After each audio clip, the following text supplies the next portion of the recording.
இந்த போராட்டம் என்னன்னா, எங்களுடைய இஸ்லாத்துடைய ஈரானுடைய மிக பெரும் ஒரு பேணுதலான தலைவர், நாட்டினுடைய ஒரு பேணுதலான ஒரு பிரயோஜனமான இஸ்லாத்திற்கு ஒரு பிரயோஜனமான தலைவர் என்ன செஞ்சுட்டாங்கன்னா கொண்டுட்டாங்க.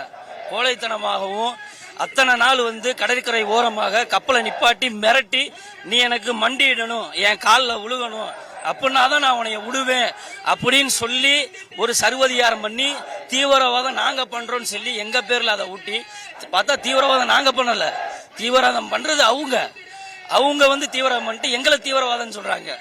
இவருக்காகத்தான் இன்னைக்கு போராட்டம். ஒரு உயர்ந்த மனிதர், இஸ்லாத்துல ஒரு உயர்ந்த மனிதர், கண்ணியமான ஒரு மனிதர், எங்கள் நெஞ்சத்திலும் எங்கள் உயிரிலும் இருக்கக்கூடிய ஒரு மனிதரை கொண்டுட்டாங்க.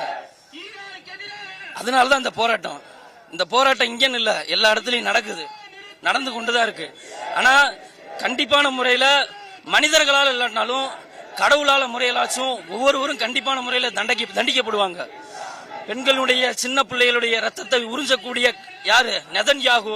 அது மட்டும் இல்லாம ட்ரம்பும் சேர்ந்து இந்த நாடு மட்டுமல்ல எல்லா நாட்டையும், எல்லா இஸ்லாத்துடைய நாட்டையும் எனக்கு நீங்கள் மண்டியிட்டால் மட்டும்தான் நாங்க உங்களை விடுவோம், இல்லைன்னா விடமாட்டோம் சொல்லி அங்கங்க ராணுவ தளத்தையும் பேசை வச்சு அமைச்சுக்கிட்டு அவங்க ஆட்டம் காட்டிக்கிருக்காங்க. இந்த ஆட்டம்லாம் இன்னும் ரொம்ப காலம்லாம் இல்ல, கொஞ்ச காலம் தான். பாருங்க, இன்னைக்கு தமிழ்நாடு ஒரு திண்டுக்கல், தமிழ்நாட்டில் ஒரு மைய பகுதியில இவருக்காக வேண்டி இன்னைக்கு போராட்டம் நடக்குதுன்னு சொன்னோம்னா உலகத்துல எல்லா இடத்துலயுமே இவருக்காக கண்டிப்பா நாரே தக்பீர், அல்லாஹ் அக்பர், இவருக்கான முடிந்த கண்டிப்பான முறையில போராட்டம் நடக்கும். அதுல எந்தவித சந்தேகமும் இல்லை.